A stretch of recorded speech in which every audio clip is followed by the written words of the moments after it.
Hey everybody, how's it going? Welcome back to the channel. So today we have our first ever Skylanders Ring of Heroes video, and what we're going to be doing is we're just going to kind of showing our account progress over the first week and like 2 days or so, since this game has been out globally. I played it a little bit before it came out globally, and I just was not a huge fan of it. I didn't really like the turn-based combat system, but I decided to give it another try when it came out on global launch, which at the point of recording this video was last week Thursday. And I fell in love with it day one of global launch. I was super happy that that I gave it another try, and I've been loving it ever since. And I feel like we've made some pretty good progress within the first week and a bit. And so we're just gonna kind of go over what we've done so far, what our units are looking like, and what our plans are going forward for the next couple of weeks or so. So let's jump into our units and take a peek at what we got. We're going to expand this out a little bit. So we've got our Stealth Elf and we have our Kaboom. They are both at rank 5, level 60. 5 stars and level 60, as well as our Buckshot at 5-star level 60 as well. And then in terms of our other units that are up at 5-star, we've got Ambush. Obviously, he's a Nat 5. He's level 56, so he's almost there. We've got our Hot Dog up to rank 5 as well, although I haven't really been using my Hot Dog too much the past little bit. But it's just nice to have him up there just because you get so many Soul Stones for Hot Dog, especially early on in the game. So, we're still trying to work on some rune optimization for some of our main units here, mainly our Stealth Elf and our Kaboom. I'm actually super close to being able to evolve Stealth Elf into a 6-star. I'll actually be able to do that tomorrow from the time that I'm recording this video. So tomorrow morning we'll be able to 6 our Stealth Elf and then start getting it leveled up to level 70, which is going to help us out quite a bit. And so looking at some of the other units that we have right now that I'm working on the side here, we've got 3 more Nat 5s. We've got Stormblade down here, we've got Blackout, and we also have Tri-Top. I haven't done anything with Tri-Top because it doesn't really look like there's a super good area for him in the game right now. But who knows, that might change, because at this point the game is only been out for about a week and a half globally, so it could be a little early to say. But Stormblade is a very good unit. So I am going to be working on building our Stormblade, getting it leveled up, and getting some decent runes on there. We also have just some other units to highlight here. We've got Flashwing at level 40. We've got a Freeze Blade maxed at 4-star, and it's +3 right now, so just need to get it up to +5, and then we can get it evolved into a 5-star. We've got Blades there as well that we've been doing a little bit of work on. Boomer, I think I already said that. Whamshell, again, these are just all units that I've just been having in spectator mode right now. Which, like, on a side note, I really like the spectator mode in this game. I think it's a great way to bring up units so that you don't have to go into a scenario with a gimped team having like your dinky guys that you're leveling up. You can just chuck them in spectator mode, and they're obviously not going to gain as much experience, but it's still nice that they can sit there and gain that little bit of extra experience, and they themselves don't have to fight. So I think that's really cool. We've also got Hex as a 4-star. I really like Hex. I'm excited to get her leveled up a little bit more and start seeing what I can do with her. I might also try to incorporate her into my B7 team, because I'm trying to break into B7 right now. But I'm mainly using Stealth Elf, Kaboom, and Buckshot to work on B7, which I think that team can do it. I just have to get a little bit better runes on Stealth Elf and Kaboom, and Buckshot as well. None of them right now are using any 5-star runes. They're all on 4 stars, which is my limitation right now. So I just got to get some 5-star runes in there, mainly like some 5-star attack stat runes, and then I should be able to push B7 down with relative ease.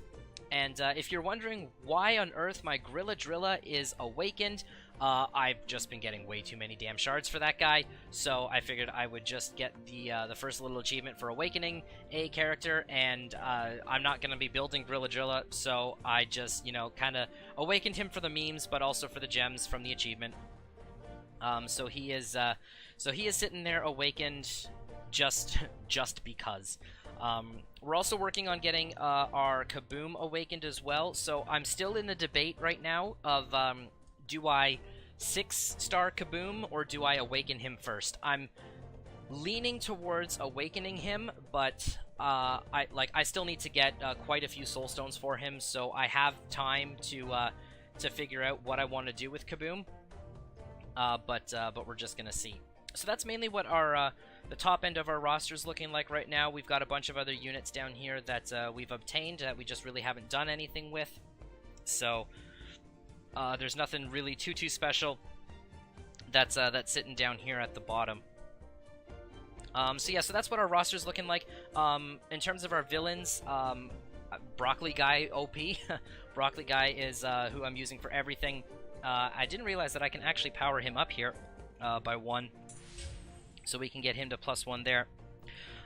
So yeah, so we're working on our Broccoli Guy. We just actually got him to +3 earlier today. So I'm pretty stoked to have him up at rank 3. He's a 3-star now.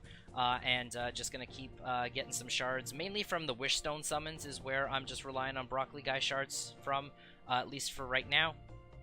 But yeah, I'm happy with the progress that we're making with him so far. And yeah, that's pretty much the bulk of the roster. Again, like, there's nothing really too much exciting in here. I do also want to get some work done on Enigma, but there's just a lot of units that you want to work on, and the experience grind in this game is it is a long grind. It does take a while to get your units leveled up. But let's duck out of here for a minute, and let's go check out some of the other areas of the game that we've made some progress in. So on a daily basis, I'm able to clear the first 4 floors of the Realm of Souls. Can't really break into floor 5 just yet, but we'll get there. Also, in terms of the Cave of Gold, I've got floor 4 on consistent farm. I haven't tried floor 5 yet, but just based on the vast rating difference, it looks like it is either going to be quite challenging or just flat out impossible. But we'll just have to see there. And then in the Mirage Tower, we're working on floor 45 right now. So we still got, 3 weeks before this resets, so I'm hoping that I can be able to complete floor 50 by the end of the month. I think that would be a pretty good stretch goal to try to aim for before the month of March resets. So if we can get floor 50 down by the end of March, that would be super cool. In terms of other areas, I briefly touched on this before. If we go into adventures, and we've got a bonus on right now.